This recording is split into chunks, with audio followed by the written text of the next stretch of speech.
Hey guys, Brad Gilmore here. Want to give a big shout out to our title sponsor, Walker Texas Lawyer. If you or a loved one have been injured in an accident, whether that be a car, truck, motorcycle accident, or some kind of other issue, hit up Walker Texas Lawyer at 713-552-1117 or walkertexaslawyer.com. Oh, Brad, what have you done now? Broadcasting live from Houston, Texas, and around the world. TV host, best-selling author, and radio personality Brad Gilmore brings you a collection of conversations with stars from movies.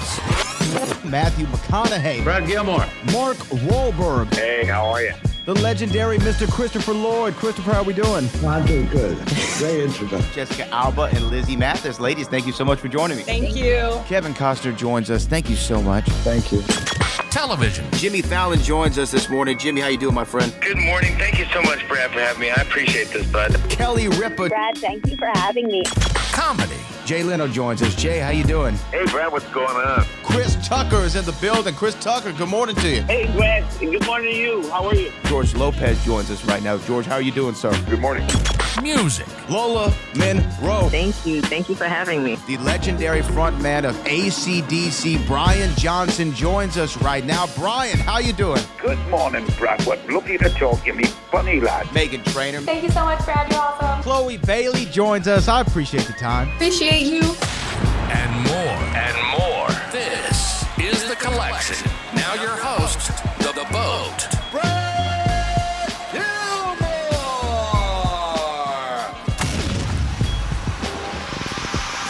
Well, he's joining me right now, a Houston native who's participating in Treasure Island, the iconic show, and he's joining me right now to talk all about it. Jose Sabillo. Jose, how are you? I'm good. Thank you so much for having me, Brad. Hey, look, man, thank you for taking the time. Let's jump right into Houston native. I always love when I see somebody from the city of Houston going out there and getting it and following their dreams and kind of showing that we're more than just a business city. We're an arts city, first and foremost. Talk to me about what part of Houston are you from? Yeah, so I grew up in like the Fort Bend area. Houston's a large city, so there's lots of parts around, but I grew up in the Fort Bend area. Went to Mission Bend Elementary, Travis High School.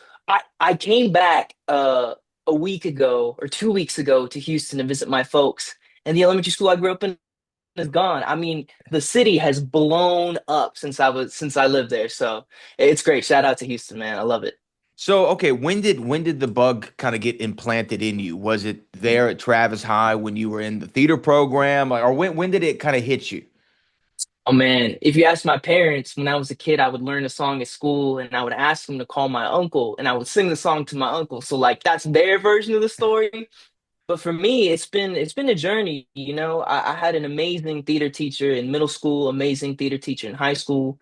I went to university for it at the University of Minnesota, had great training there. But after I graduated, there was a period of time where I was kind of unsure if I wanted to keep going in this direction. And went back home and then the pandemic hit and everything had shut down. So even if I wanted to, I couldn't, And as things started opening back up, my high school theater director was getting ready to retire. And he said, listen, I have this show in the spring. Would you want to come in and direct it? And I hadn't done theater in 2.5 years at that point. And I just got the bug again. I was like, man, I really do love this. And so when things started opening back up, I said, I know some folks in Minneapolis. I went to school there. Let me see if we can make it happen. And it's been going good since. So I'm grateful. So you get this bug back because I think that what people don't realize, and maybe they do, when you stage acting is such a different craft than, film or television acting in the sense of, film, TV, you get more than one take, obviously. You have your close up. You can really kind of be reserved with some of your emotions. You don't have to be over the top. But in theatrical performance, yes, there's the nuances, but you also have to reach the back row. And when you hit a joke or you hit a line that's supposed to invoke emotion, you get that instant audience feedback. It's not like it's a delayed reaction and you got to wait for the edit. That's kind of a bit of a drug, I would imagine. Yeah, I mean, every night is different. You rehearse it, so you try to be as consistent as possible, but you want to leave some room there for the aliveness of the moment, and the audience is such a huge part of it. And sometimes it's hard to read them because sometimes you'll get an audience where they won't give you a lot of audible feedback, but it's because they're dialed in. They just want to see what happens next. And sometimes you get a big pop and you're thinking, oh man, I'm really crushing it tonight. So you just got to be grounded in what you rehearsed and in your scene partner, and hope for the best. Yeah, you got to hope for the best because it's such a what do you call it? A dance out there with your scene partner and such a trust. There has to be such a trust there because you're not there only to make yourself, look good or what have you, or go through the scene for your own benefit. You're there mainly for the other person, right? Y'all have to feed one another. That's right, and especially in a story like Treasure Island. I Yeah. mean, we have a huge cast, and everyone is always doing something on stage. I mean, we're trying to get a ship moving, we're looking for treasure, and we're all working together to build this story about a group of pirates trying to find treasure. And that doesn't happen. I mean, you can't do a sword fight with one person. It's just you're gonna swing at the air. So you gotta lock in, make sure your scene partner's there, make sure you're there for them, and trust that they'll be there for you. So it is a dance. It's a huge dance, and especially a well-known story like Treasure Island. I mean, this has been out. I think the book was first published in the 1880s. Yeah. Robert Louis Stevenson, obviously the author of the book, and it's kind of one of those iconic stories, which I also feel like in some ways can be intimidating, right? When you're taking on such a well-known entity. Yeah, it can be. This adaptation of the story tried as much to be faithful to the book as possible. But when you translate mediums, there are some things that need to be edited out just because, with the book, it's all about your imagination. And so it's about painting it with words. And when you go to the stage, it really, you add a visual element, you add a sonic element to it. Um, and so just by the nature of that, the story will change. And I think depending on the director, depending on the actors, depending on the designers, the version is going to be different. So as a theater maker, you can sort of take a little bit of the pressure off, just knowing that it inherently will be different. So we have some freedom to play there. Yeah, yeah, you can color outside the lines a little bit, but obviously the heart of the story remains, what it's always been, and it's this quest, this great quest. And you play several different characters in this story, correct? Walk me through having to change in between during the show, and what's the mental prep like for that? Yeah, I play four different named pirates, and then I play a variety of unnamed pirates that come in for, maybe a sword fight. Maybe I don't make it, maybe I do. And for me personally, it what really helps me is one, the costumes, which we get little hints of in the beginning. There's a production meeting, and the designers come in and they show you, and so you start to get an idea of, okay, who is this person? Where do they hold the weight in their body? A big thing for me is how they sound. So Hmm. I'm really big on, especially this play, which has is rooted in sort of English territory, English Ireland, that sort of region. And so finding the specifics of what part of England are they Irish? Did they spend some time in Ireland and have a hint of maybe more English roots? So hearing the voice and then feeling the placement of the body really helps me get in the mindset. Okay, this person has this voice and that person has this body, and so it gives me time. But it is so fast paced that you got to make sure you're specific about each different person. It's interesting you bring that up about, what is their country of origin or what region in England are they? Because when you think about it, even though we're both, from Houston, we're from the South. If people say, well, you're from the South, you all sound the same. Well, it's like, no, we don't. Yeah. Louisiana sounds different than Texas. Alabama sounds different than Georgia. Mississippi and Texas don't sound alike at all. Like we can hear those small little colloquial differences. And I guess that's really what helps bring a character to life when you're talking about performing several different characters at once. Not only hey, yes, they are, their country of origin is this, but this is their region of origin. Maybe they, like you said, spent time in Scotland or Ireland, and they have a hint of that slang terminology in them, or they pronounce the words just so much differently than this portion would be. That's like a really intricate thing to get into, but that's, I guess, what separates the good actors from the, average. Well, and it's part of the storytelling. I mean, here in the story of Treasure Island, you also have a group of upper class characters. Yeah. Dr. Livesey and Squire Trelawney. They come from this aristocratic background, so their English dialect is going to be a little bit more posh. And if you don't tell that story, then you're missing out on a key element of what this tale has to offer. Yeah, and you know what? I think that that's again, is that something that comes in when you get the play, the stage play, the scripting of the play, and you look through it. Do you make notations of, oh, hey, this is who I think this guy is, or this is what I think maybe he would sound like, and you start working on that? Yeah, each process is a little bit different, but I like to come in with an idea of what it could be. Um, but as much as I want to prep it, I always find that there's more to discover in the room. And it was great in this process. I mean, the first week we spent it at a table, reading the script and talking about what we think of certain characters, what their relationships are, because this story is so fast paced. I mean, things clip along. We're starting to set sail, and then there's a storm, and then we get to the island. I mean, it goes and goes. And so if you're not specific about what the person across from me means to me, then the audience is just kind of going to get lost in the journey of it. So it really is important to really take the time to define who this person is to me and how they relate to other people. And our director, Rick Dildine, I mean, he came in the first day. I was so moved. He wrote a speech of what the story means to him, and it gave us a lens as to what we want to accomplish with this story, which is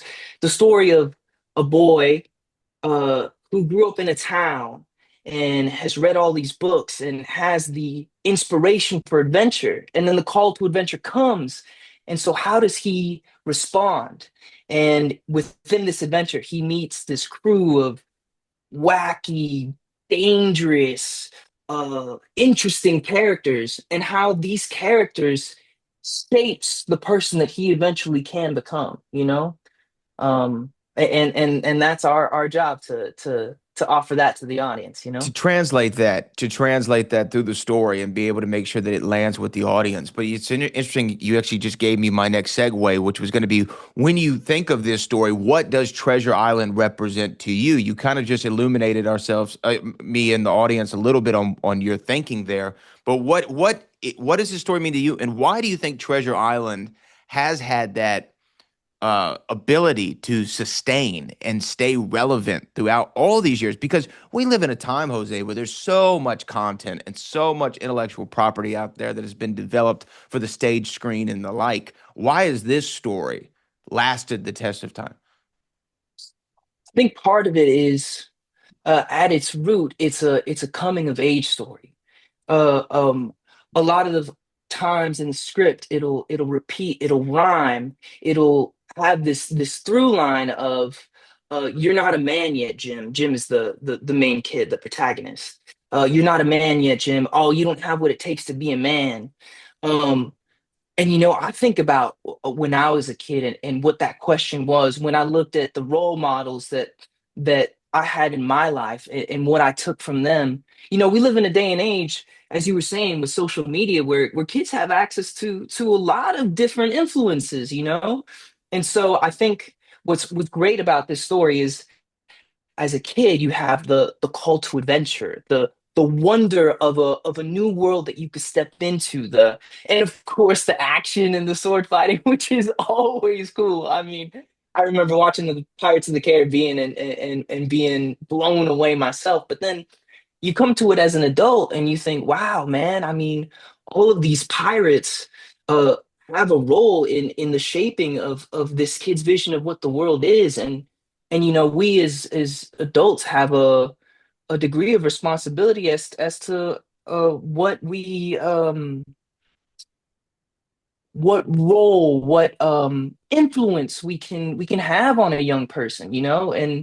And that's a beautiful thing, and it's also something we should consider. Yeah, it is so funny though, to I think that the stories that resonate with people the most are the stories that are told through a child's eyes, because the way Mm. that a young person sees the world is so different than what you or I might see. Because when you're young and you have that inspiration and that imagination and the whimsy of your mind that can go so far, because you don't have this logistical way of thinking like, oh, this is how the world works, a plus b equals c. It's like, no, a plus b equals xyz when you're a kid, and none of it makes sense, but everything makes sense to you. So to see it through the children's eyes, I think, is why some of those stories like this one or Wizard of Oz or whatever, the Aladdin or whatever the stories are that kind of continue, they're always told through a young person's eyes. Now let me ask you this. I am a fan of many a theater, right? I like to go to Broadway at least once a year, go out to New York and see something on Broadway. Whenever we have stuff here at the Hobby Center in Houston, I try to attend as much as possible. There's a few that stand out that have always been my favorite. Like I'm a sucker for musicals, so I love Chicago. Chicago's like Mm. probably my favorite stage play. I got to see Back to the Future, the musical, in on Broadway last year, and it's coming to Houston. It was sensational. What are some of your favorite stage productions that you have seen? Oh man. Um, Gosh, I remember when I was in college, Hamilton had just come out, and that was just a pretty mind-blowing experience for me. I mean, I had like a I mean, you can't call it a midlife crisis at 20, but I had an awakening of sorts of what this medium could do and what you could say with it and how you could say it. There's a company here in Minneapolis which I admire their work so much called the Moving Company, and their work is uh as the name suggests, it's a lot about movement, but what I get from them is they pull from different sources of literature and they stitch together uh, a story that has to do with a theme. And so I remember they did a show years back called Refugia, and the through line of that was boundaries of borders, people crossing borders. So it was crossing the border from life to death, crossing a border from one country to another, and what that means. But the physical storytelling of it, I think we in especially in our culture is very intellectual. It's about here. How can I think my way to the next thing? And one of the great things about theater is we also have this corporeal form that can show us things that we don't have the words for. And so the Moving Company another is a company that I really admire their work. Okay, the moving company. No, physical storytelling is amazing. I spend quite a bit of my time working in professional wrestling, and professional wrestling is that as well. It's physical storytelling. It's no words. It's all action. It's all movement. It's the pursuit of good versus evil. The everlasting pursuit of justice over the bad guys. Now, okay, when people go to see Treasure Island. All right, Mhm. and the curtains close and the ovation comes. When they get into the car and they're driving away and they're heading back to their apartment, to their home, to their hotel, wherever it may be, what do you want the conversation to be in that car? Man, I might be the wrong person to answer that question, only because I really believe that my role, my work ends when the curtain closes. I Mm. can't, I don't think it's helpful as a performer to hope for a certain thing. I'll tell you a quick story. I did a show a couple years back, and it had some religious themes to it. Um, and I had a certain viewpoint about what the story meant to me. And I thought, it'll be good if I could get this across, and it'll be great if I get this across. And then I run into someone, and they had a completely opposite take of what I envisioned the story to be in my head. And I thought, how did this happen? I was doing the things that led me to believe what I was thinking would translate, and they got a completely different thing. And so in my mind, it's like, who am I to negate your experience at the theater? If you came away with something different from when you came in, that's enough for me.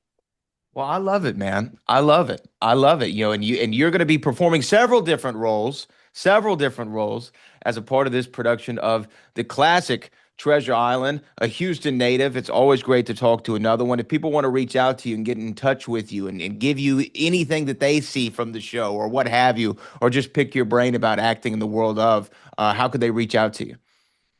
Oh man, I have social media. I'm not big on social media. If you have something wonderful to say about the show, Children's Theater Company on Instagram, on Facebook would be a great way, and I'll see it. Someone will show me. Yeah, please come to see Treasure Island, September 9th through October 19th. Hey man, I hope that it's a sellout every single night, and I really appreciate you taking the time to join me today. Have a little conversation about theater. Two Houston cats, and you're doing it big out there in Minneapolis, and we appreciate you, man. We really do. Yes, sir. Thank you very much. I appreciate you. You have a good one, Jose. That was great, man.